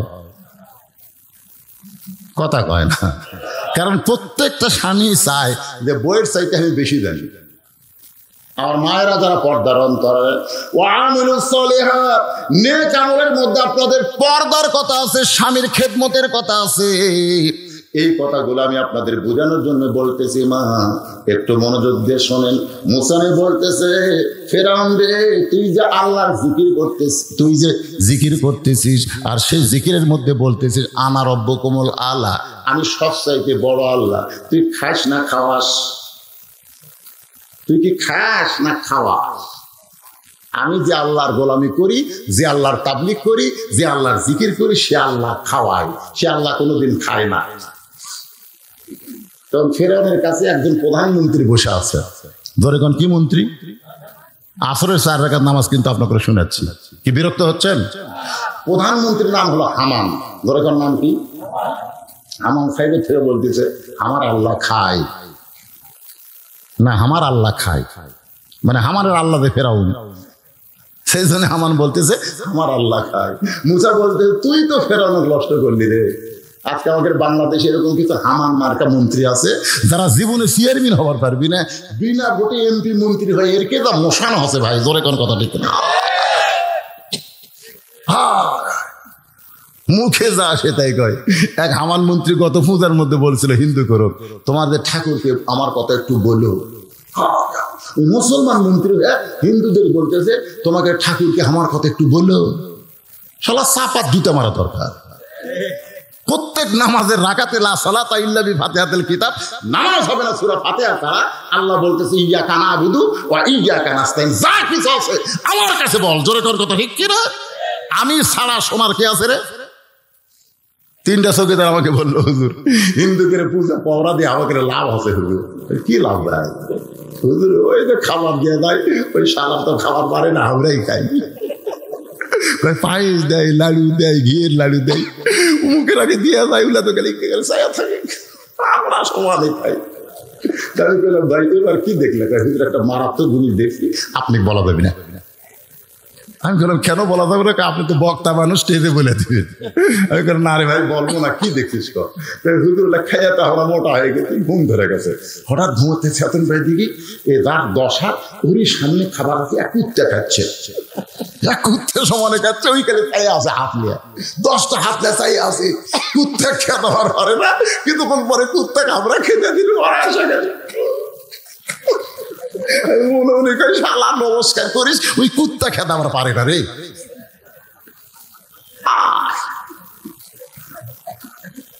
আর আমাকে মন্ত্রী বলতো তোমাকে ঠাকুরের একটু আমার কথা কইও।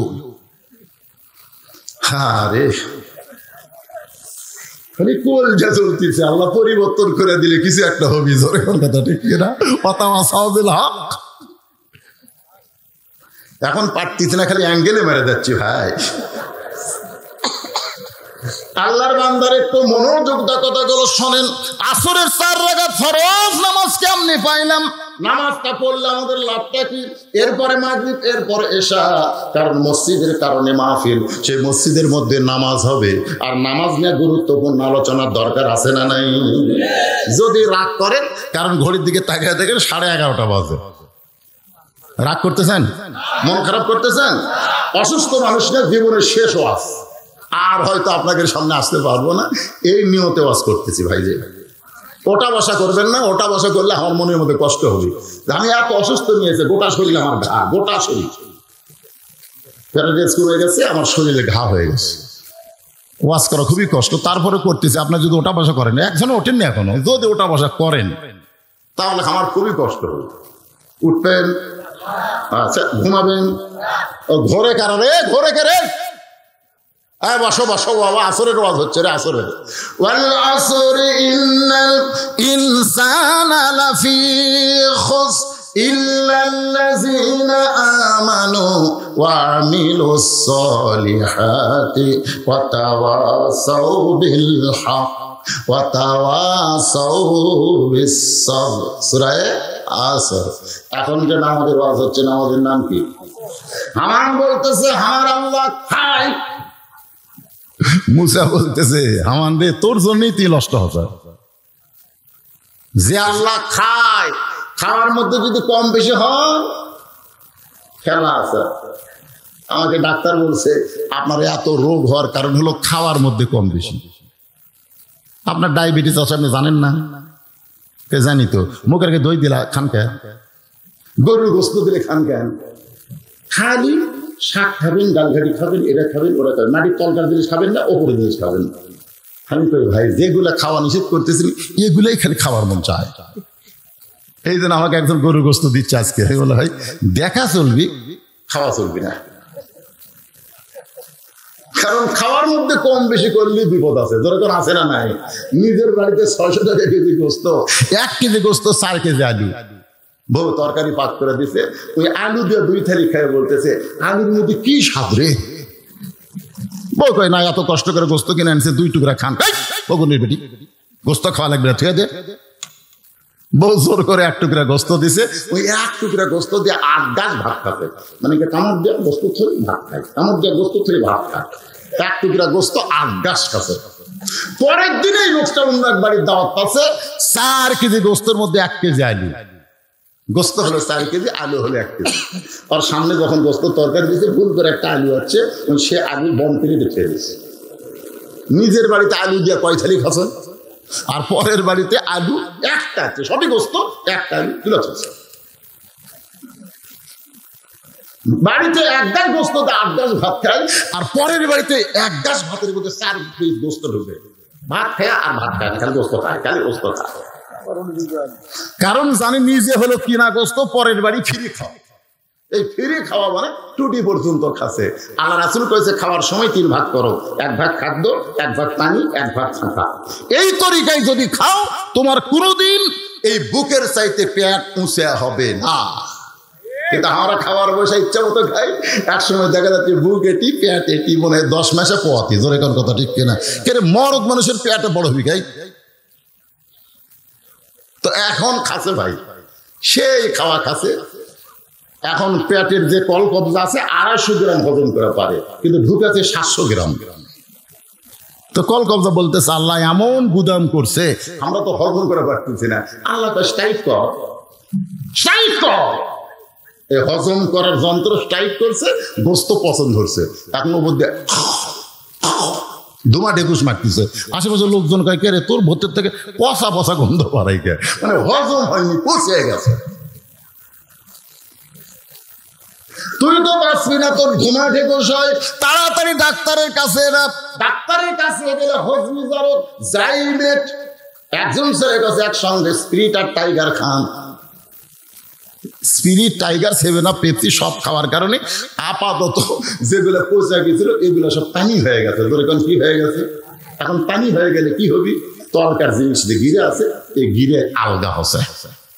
এর নাম হলো পাতলা পায়খানা। জোরে বলেন কি পায়খানা? এর নাম হলো ডিসেন্ট্রি। মুসা বলতে ফেরাউন, এইরকম যদি কোনোদিন হয় আনা রব্বুকুমুল আলা, তুমি সবচাইতে বড় আল্লাহ, তাহলে তোমার অবস্থা কি? ফেরাউন মনে করেন পায়খানা করবার গেছে, পেটে কামড় মারছে, বসে গেছে, আবার উঠছে পানি খরচ করে, আবার পেটে কামড় মারছে, আবার বসে গেছে, আবার উঠছে পানি খরচ করে, আবার পেটে কামড় মারছে, আবার বসে গেছে। খালি যখনই বসতেছে খালি ধরধর করে পাতলা পায়খানা। একবার পায়খানায় দিয়ে 4-5 বার ওঠা বসা করার শেষবারে যখন ফেরাউন উঠতে চায়, শরীরে আর কোনো শক্তি নাই, কাত হয়ে পায়খানার মধ্যে পড়ে গেছে। আনা রব্বুকুমুল আলা, কাত হয়ে গেছে। জোরে কোন কি হয়ে গেছে? উদু ইলা সাবিলি রব্বিকা। মুসা হিকমতের সাথে দাওয়াত দিচ্ছে। এখন ফেরাউন কাত হয়ে বলতেছে, এই আমার সাঙ্গ পাঙ্গ তোমরা কোথায় রে? আমি আল্লাহ হয়ে দুর্বল হয়ে কাত হচ্ছি, তোমরা টানে বার করো। ফেরাউনের সাঙ্গ পাঙ্গ পায়খানার দরজা খুলে দেখে আল্লাহ কাত। জোরে কোন কি কাত? তো আল্লাহ যখন কাজ হচ্ছে, সবাই তারা আল্লাহ বলে মানে না। অনেকে খালি চাকরি করে বেতন খাওয়ার জন্য, বুঝছেন? কিন্তু ফেরাউন মানে না। কারণ ফেরাউন কাজ হচ্ছে, ওরা রাগ করে বলতেছে, এত ক্ষমতার অহংকার করেন, একলা একলা বাড়াবার পারেন না? আজকেও বাংলাদেশের অনেক ফেরাউন আছে, ক্ষমতার অহংকার করে, 2 জন মাজা ধরছে আর জবান খুলে বলতেছে খেলা হবি, মাজা ছেড়ে দিলি টপ করে পড়বি। ধরে তোর কথা ঠিক কিনা? একলা একলা বাড়াবার পারেন না। সঙ্গে সঙ্গে ফেরাউন বুঝবার পারছে মুসা তার আসল জায়গায় হাত মারছে। সঙ্গে সঙ্গে ফেরাউন বলে ধর। যেই বলছে ধর, মুসা বলতেছে আল্লাহ ফেরাউন তোমাকে ধরবার চায়। আল্লাহ বলে মুসা দৌড় দে। মুসা বলতেছে আল্লাহ জনগণ বলবে। মুসা ফেরাউনের ভয়ে দৌড়ায়। আল্লাহ বলে আরে মুসা না, ফেরাউনও যাবে, তুমিও যাবে, তুমি পার হবে, কিন্তু ফেরাউন আর পার হওয়ার পারবে না। পরিবর্তন নিজের চোখে দেখতে হবে। মুসা নবী দৌড়াই, ফেরাউন সাঙ্গ পাঙ্গ নিয়ে দৌড়াই, এমন একটা জায়গায় গেছে যে জায়গায় গেলে মুসার দৌড়াবার পারে না। মুসা বলে আল্লাহ সামনে দৌড়িয়া, এখন কেমনি দৌড়াই? ফেরাউন বলে মুসা আর দৌড়াবি না, তিন দিকে আমরা সৈন্য সশস্ত্র হয়ে দাঁড়ায় গেছি, একদিকে দৌড়িয়া এখন তুই করবি কি? আল্লাহ ডাকতে বলে মুসা রে, নাসরুম মিনাল্লাহি ওয়া ফাতহুন কারীব ওয়া বাশশিরিল মুমিনিন। আমি আল্লাহ তোমার জন্য 12টা রাস্তা করে দিলাম। সাগর যখন রাস্তা হয়ে গেছে, মুসা নবী নীল সাগরের তলদেশে রাস্তায় গিয়া এক নিয়তে 4 রাকাত নামাজ আদায় করে। আল্লাহ বলে হাবিব, ওই সাগরের তলদেশে মুসা নবীর 4 রাকাত নামাজ আমি আল্লাহর এতই ভালো লাগছে গো, আমি আপনার উম্মতের জন্য আসরের 4 রাকাত হিসাবে দিয়ে দিলাম। আপনার উম্মতেরা আসরের 4 রাকাত নামাজ যখন জামাতের সঙ্গে আদায় করবে, মুসা নবীর সমপরিমাণ সওয়াব আমি আল্লাহ দিয়া দিব। লিল্লাহি তাকবীর। নবী কয় আল্লাহ আসরের 4 রাকাত নামাজ পড়লে মুসা নবী নীল দরিয়ার তলাত নামাজ পড়ার সমান সওয়াব। এইটা যদি আমার উম্মতেরা খালি একবার শোনে, এরা জীবন যাবে কিন্তু আসর কোনোদিন কাজা করবে না। আমি নবী ওয়াদা দিলাম, আল্লাহর কাছে নবী ওয়াদা দিয়েছে রে লাইলাতুল মিরাজে 5 ওয়াক্ত নামাজের কয় ওয়াক্ত হলো? ফজর, জোহর, আসর, মাগরিব, এশা। কারা কারা শুনবেন? আল্লাহ হাত দেখান, দেখান, হাত টান টান করে দেখান, হাত নামান, হাত নামান। আমি কিন্তু ওয়াদা করলাম এই মাগরিব এশার নামাজের কথা বলে তারপর আখিরে মোনাজাত করবো, এটা আমার ওয়াদা। আপনারা ওয়াদা করেন, এটা না শুনে আপনারা কারা কারা যাবেন না হাত তুলে দেখেন, ওয়াদা করেন দেখি, হাত তোলেন। আচ্ছা হাত নামান, ওয়াদা কিন্তু করছেন। আল্লাহ কোরআনে বলছে লিমা তাকুলু মালা তাফালুন। 2 হাত তোলা ওয়াদা করলো কিন্তু শেষ পর্যন্ত ওয়াজ শুনলো না। এরা হলো টাটকা মুনাফিক। কি মুনাফিক? টাটকা বোঝেন? টাটকা 22টা একটা ভিন্ন, টাটকা একটা ভিন্ন। এখন যদি আপনারা ওয়াজ শেষ পর্যন্ত না শুনে ওঠেন, তাহলে আপনারা কি মুনাফিক হবেন? কি মুনাফিক? আমি কিন্তু বলেছি আমি না বলে যাবো না। আপনারা হাত তুলে করছেন না শুনে, যে একজন উঠছে, এখন উঠছে দেখেন না। যদি ওঠে ওই কি মনে করতেছে? ওই কি মনে করতেছে? ওই হাঁটে হাঁটে বাড়ি যাওয়ার আগে আল্লাহ হাসপাতালে নিয়ে পারে না, পারে না। কাউসারির মতন বক্তা বোধ হয়ে গেছে, এক দূরের সময় বাড়িতে আসতে। বউ তো খালি চিন্তা করছে, বউ একটা সময় দুধ গরম করে থাকছে, স্বামী আসলে 2 জন মিলে গরম দুধ খায়। সত্যি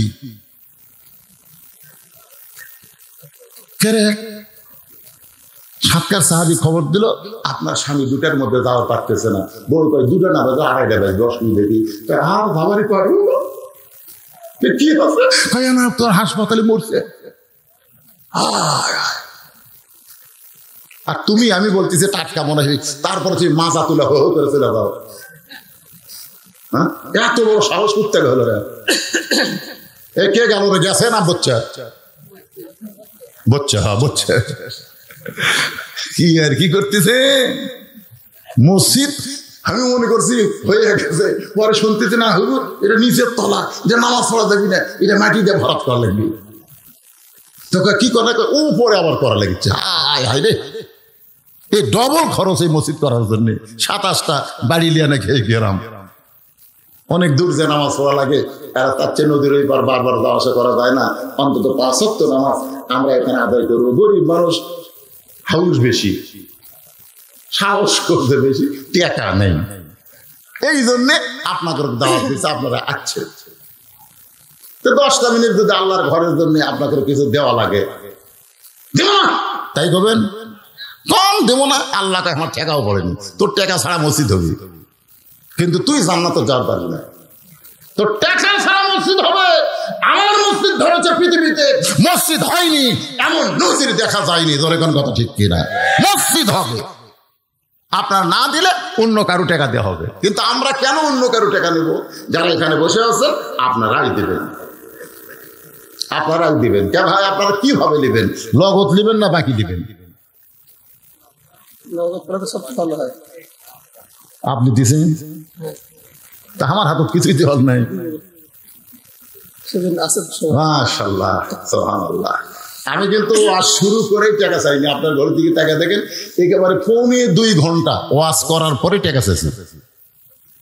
ঠিক আছে, কয় ঘন্টা ওয়াজ করছি ঘড়ির দিকে তাকাই না, 2.25 ঘন্টা ওয়াজ করে 12:15 টাকা চাইছি।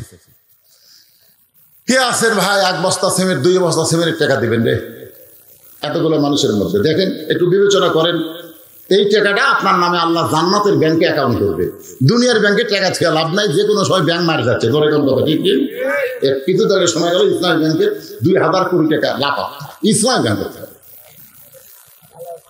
ভালো আছে মানে। তাহলে দুনিয়ার ব্যাংকের টাকা লাফাত্তা হচ্ছে রে, আর আল্লাহর জান্নাতের ব্যাংকে আজকে মসজিদে যারাই দিবেন আপনাদের নামে আল্লাহ নতুন করে অ্যাকাউন্ট খুলবে জান্নাতের ব্যাংকে। জান্নাতের ব্যাংকে আপনার অ্যাকাউন্ট আর আপনি জাহান্নামে যাবেন, এটা কোশ্চেন কালেও প্রশ্ন আসতে পারে না। এই জন্য আল্লাহর ঘরে 1 বস্তা 2 বস্তা সিমেন্ট নগদ বাকি যেটা পারবেন একটা হাত তুলে বলবেন, হুজুর আমি আল্লাহর ঘরের জন্য 2 বস্তা সিমেন্ট দিলাম, 2 বস্তা সিমেন্টের টাকা দিলাম, এই বলে দিবেন। দেন নাম বলতে মানা করছে। আচ্ছা, নাম কমন, নামের কি টাকার দরকার, আমাকে নামের দরকার আছে। মাশাআল্লাহ, নামাজ ধরলে সুদ ধরবে না, নামাজ ধরলে ঘুষ ধরবে না, নামাজ ধরলে বেপর্দা নারীর দিকে তাকাবে না, নামাজ ধরা লাগবে, তুললে হবে না। এ বাজান ওটা বসা করেন না, বসেন, এখনই আলোচনা শুরু হবে। এ যা দিচ্ছে আপনার দিয়ে দেন, আর বলা যাবে না, আর বলা যাবে না, স্লিপ বলা যাবে না, এ মারহাবার দরকার নাই। আপনারা দিচ্ছেন, দিতে থাকেন। এই দানগুলো আমি বলার আগে আপনাকে নাম জান্নাতের খাতায় আল্লাহ লিস্টি করে নিচ্ছে। জোরে কোন কথা ঠিক কি না?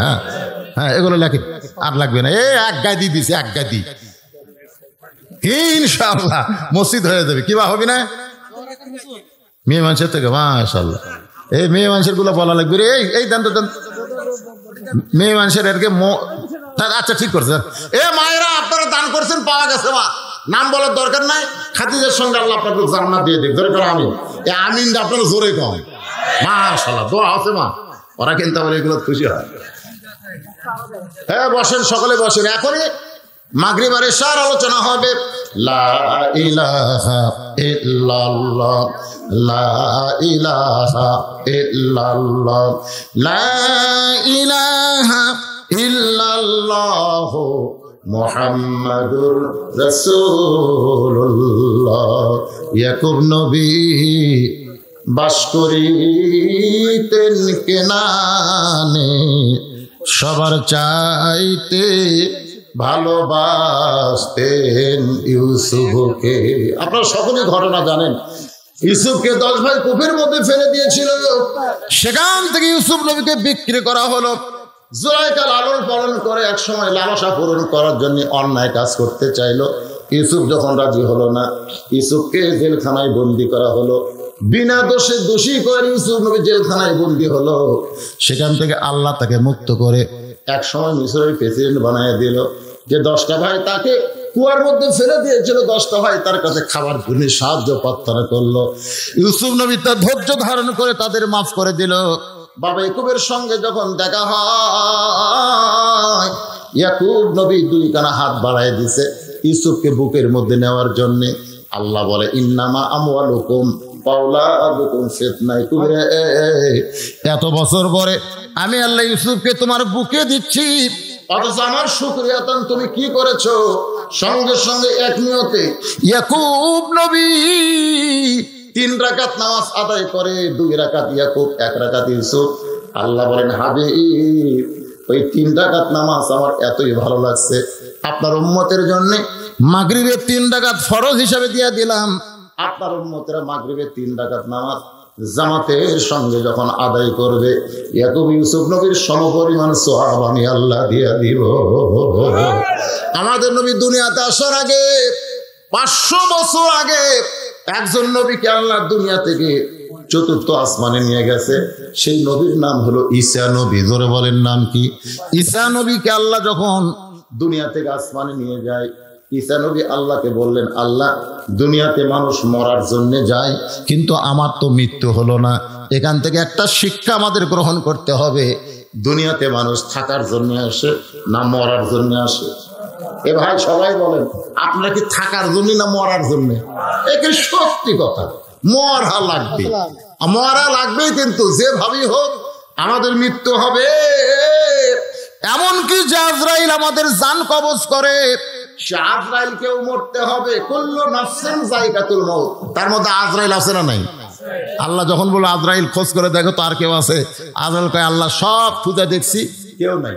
আল্লাহ কয় ভালো করে খোঁজো, আজরাইল বলতেছে আল্লাহ ভালো করে খুঁজছি কেউ নাই। আল্লাহ বলে আছে রে, আজরাইল কয় নাই।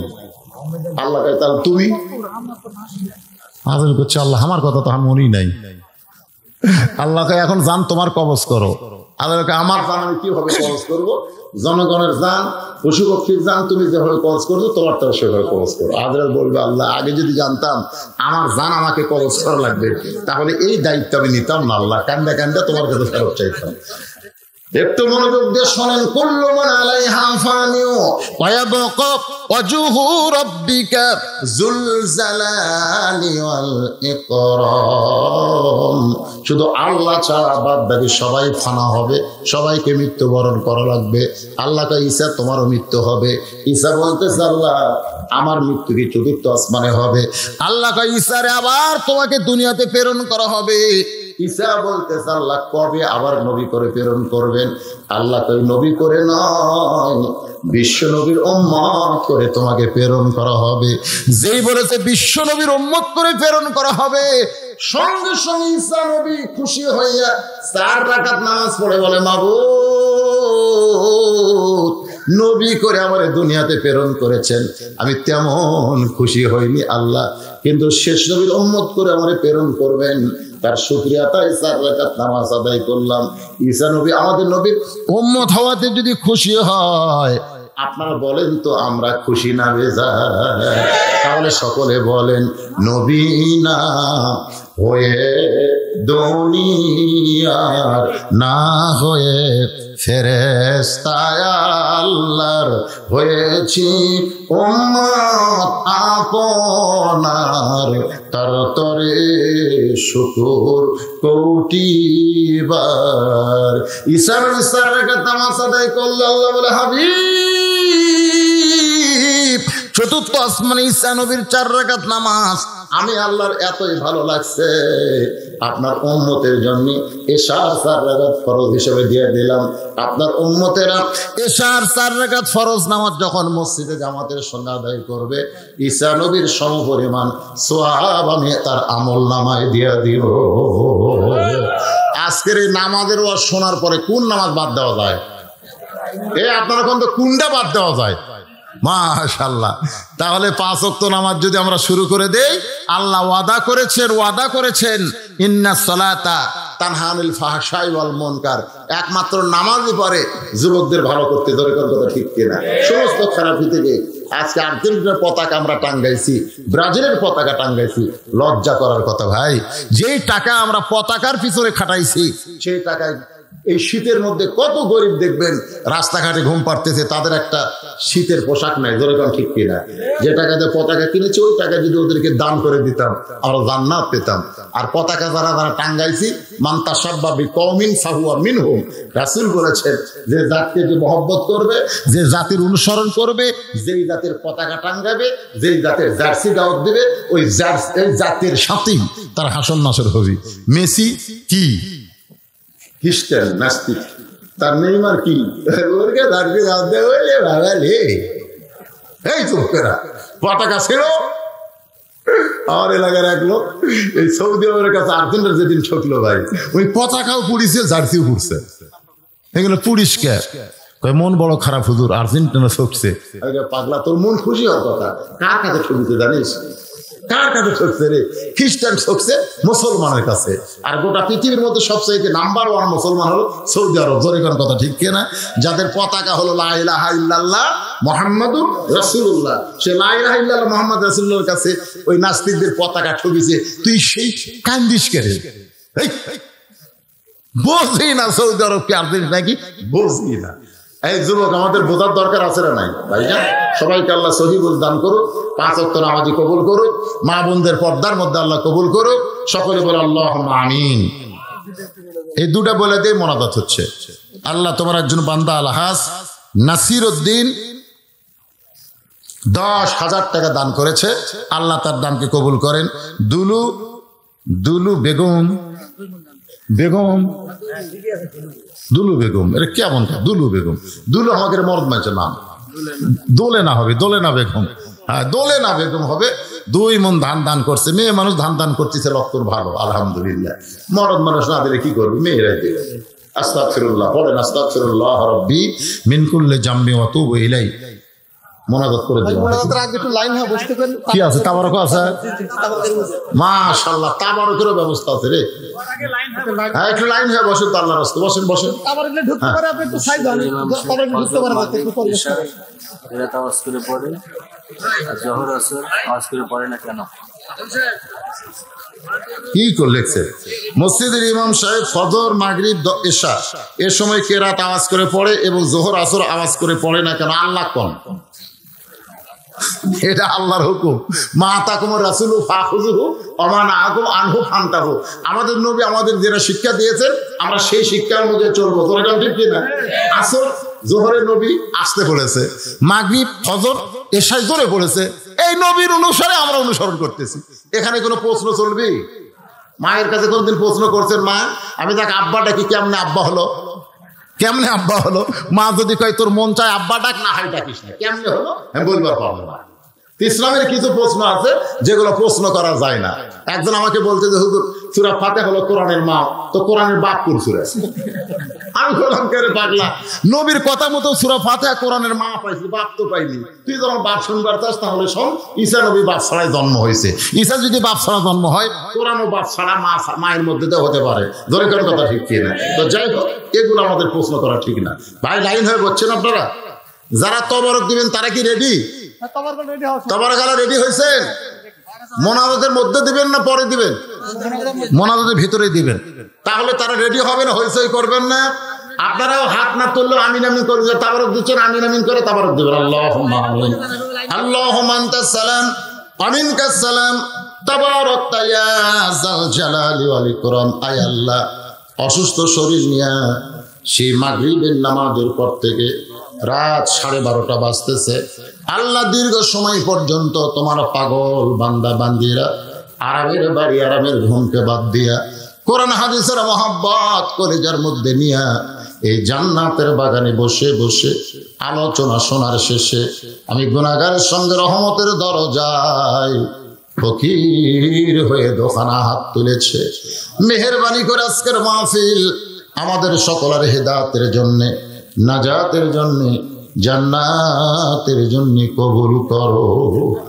এই মাহফিলের শুরু থেকে শেষ পর্যন্ত যত আলোচনা হয়েছে আল্লাহ, এর মধ্যে যদি ত্রুটি হয়, ভুল হয়, মাফ করে দিও।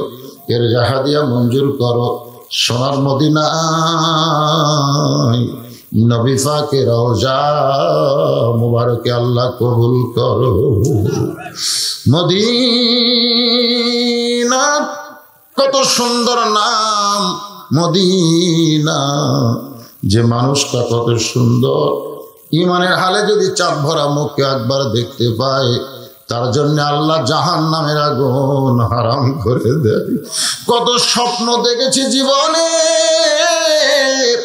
এমন একটা স্বপ্ন আমাদের দেখার তৌফিক দিও আল্লাহ, যে স্বপ্নে নবীজির সোনা মুখ আমাদের নসিব হয়।